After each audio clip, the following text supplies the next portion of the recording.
እኔ የሚጣረስ ነገር ነው ያየው ምክንያቱም ከፊት ቁጭ ብዬ ችሎቱን ተከታትያለሁ ችሎቱ ላይ ሁሉም እያለቀሱ ሰለሞንም እያለቀሰ ካሊድም እያለቀሰ ሰራዊት ፍቅሬም ላይክ እንደዛው እኛ ተጭበርብረናል እኛም ተጭበርብረናል አምነዋል ለዳኛው እንግዲህ ማይካር ነገር ነው አይደለ እዛ ላይ ተጭበርብረናል እኛም ተታለን ነው እኔ እንደውም ጭራሽ ደረቅ ቼክ ፈርሞልኝ ስቲል ነው ብሩን አልወሰርኩም ነው ሲል የነበረው ሰራዊት ፍቅሬ ማለት ነው ከተታለሉ ከተጭበረበሩ ወንድም ካሊድም ያለው ነገር አለ እኔ እንደውም ማስፈራሪያ ዛቻ ደርሶብኝ ነበር አለ ለኔ መጀመሪያ ጊዜ ብሎኛል እናንተ ስትከታተሉ እንደዛ አይነት ነገር ከደረሰባችሁ ለምንድነው ቀድማችሁ ጥቆማ ያልሰጣችሁት ሁሉ ብሏችኋል ዳኛ ለምንድነው ቅድሚያ ጥቆማ ያልሰጣችሁት እሺ በዛ ሂደት ላይ ያለ እንደሚያታልል ካወቃችሁ የሆነ ጭላንጭል ካያችሁ ህዝቡ እንደሚበላ ካወቃችሁ ለምንድነው ቅድሚያ ጥቆማ ያልሰጣችሁ ምን ምላሽ ሰጡ ነው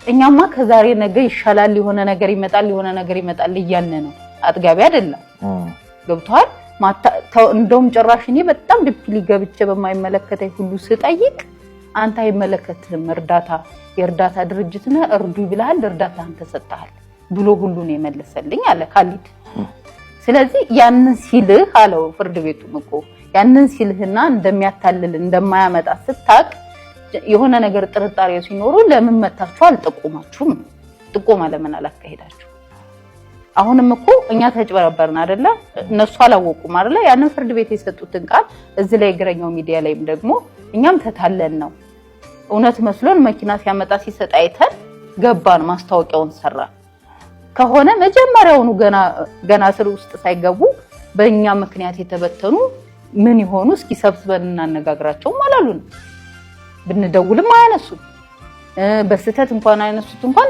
ጆሮአችን ላይ ነው የሚዘጉት ርዕሱን ስናነሳው ማለት ነው ከዛስ ልክ ከታሰሩ በኋላ ማንሳት ሲጀምሩ ደግሞ ለኔ ያስገብተሻል ወይ ብሩን አለ ለምሳሌ ቅሊንጦ ማነው ቲክቶከሩ ማንሱር በኔ አካውንት ነው ወይ ብሩን ያስገባሽው አለ ግን እኮ ነው በ950 ቅድሚያ ክፍያ መኪናው ወሰዱ እያልክ በጣም ስትናገር እኔ ነው እሱን እንኳን አላምነውም ብዙ ጊዜ አላምንም እውነት ለመናገር ማለት ነው እነ ሰለሞን ነው ይገረምና አየሁኝና ገባው ይሄ ደግሞ ኃላፊነት አለባችሁ ኑቶሎ ማኑን ነው አይደል እየነገርናችሁ ነው በ950 ሺህ ብር መኪና አለኑ ብለው ጠሩ እኛም ምንወዳቸው ምናደንቃቸው ህዝብ የሚያምናቸው አርቲስቶች ናቸው እሺ ካላችሁማ ለኛ 5 አመት ብድር ሰርተን እንከፍላለን ነው እንደ ድህነታችን የተሻለ አድቫንቴጅ ነው ብለን ነው አይደል ንብረታችንን የሸጠን እሺ ብለን እነ ሰለሞን ጠሩን ብለን በጥሪያችን መሰረት ደግሞ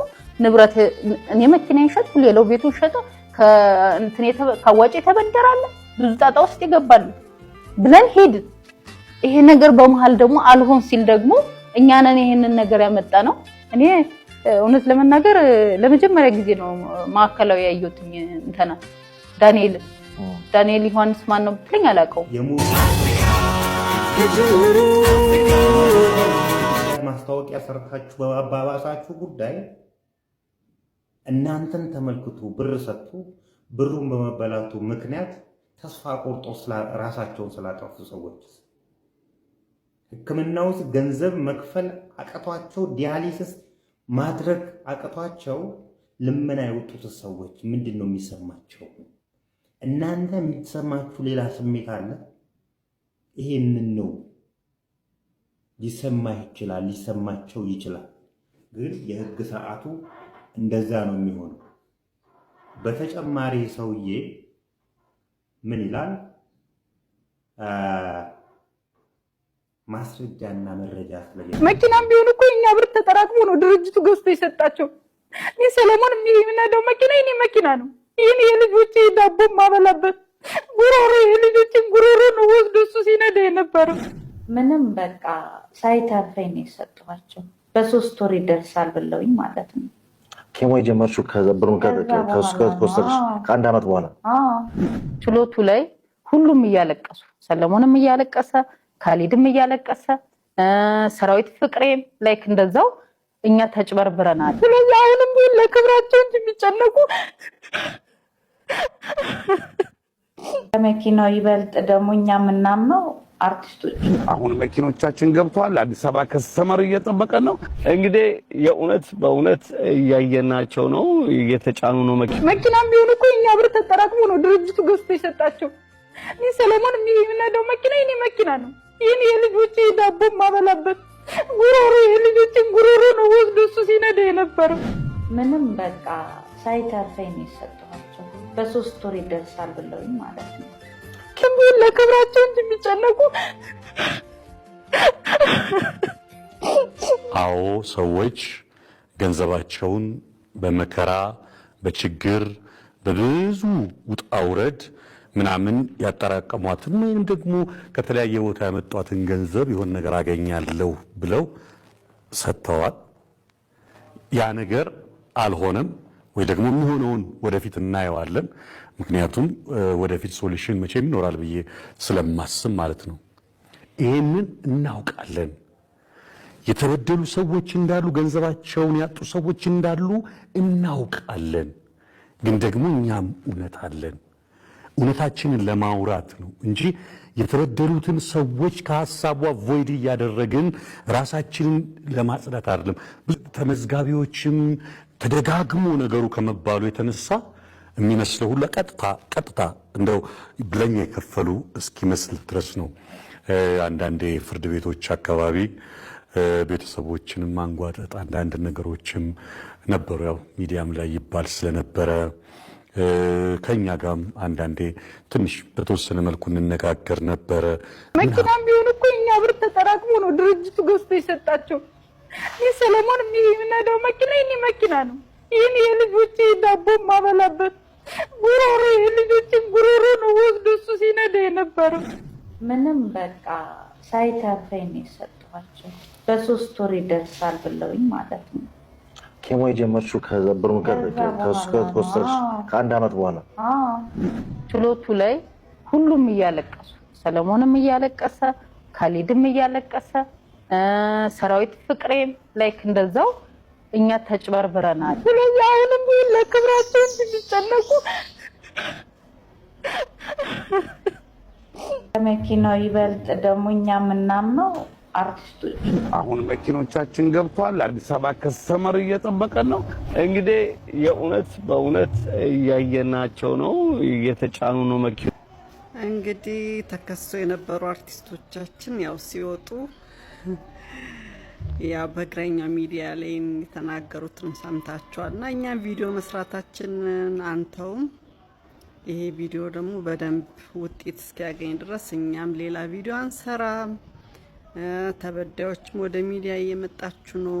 ሌሎችም አላችሁ ከዚህ በላይ በጣም ብዙ ጉዳት ህይወት ያጣችሁ ሰዎችም ወደ ሌላ ብሮድካስቶች እየሄዳችሁ ድምጻችሁን ማሰማት ብትችሉ፣ እንደዚሁ ደግሞ የቀጠለ ቪዲዮ ብትሰሩ። እኔ እንግዲህ ይሄ መፍትሄ እስኪያገኝ ድረስ ሌላ ቪዲዮ መስራት ፕላን የለኝም። መፍትሄ እንፈልጋለን እና ይህን ቪዲዮ ሼር፣ ሪፖስት፣ ዱዊት እያረጋችሁ አሁንም እንግዲህ ይቀጥላል። ወደፊት እንቀጥላለን። ፊንቴክ መልስ እስካልሰጠን ድረስ አናቆ እነዚህ ሰዎች እነዚህ ሶሻል ሚዲያው ላይ ያሉ ሰዎች ይሄንን አስበው ሊሆን ይችላል።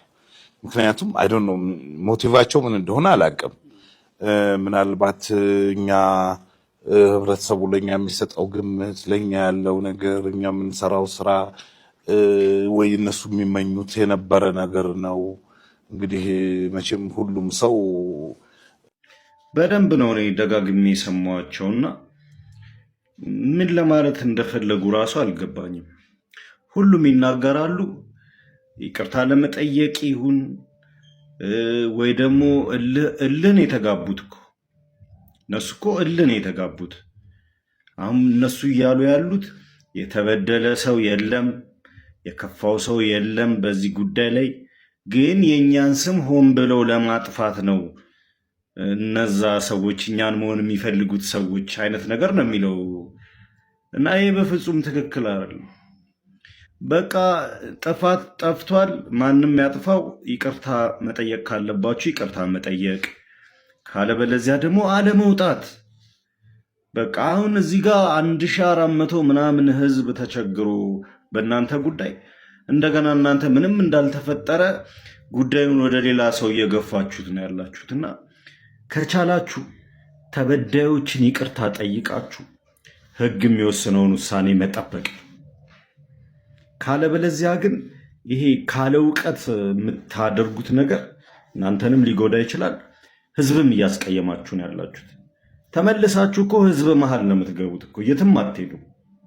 ስለዚህ ይቅርታ ጠይቁ በስነ ስርዓት፣ ህግ የሚፈርደውን ነገር ውጤቱን ጠብቁ።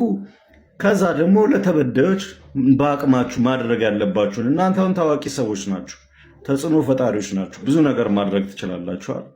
ለእነሱ መደረግ ያለበት ነገር ካለ እሱም ማመቻቸት ነው እንጂ እዚህ እየወጡ ወንድ ነኝ ምናምን እያላችሁ መፎከር ለእናንተም አይጠቅምም፣ ለማንም አይጠቅም። እና ከቻላችሁ ይቅርታ ብትጠይቁ ነው የምላችሁ። ደግሜ ህዝቡን ይቅርታ ጠይቁ።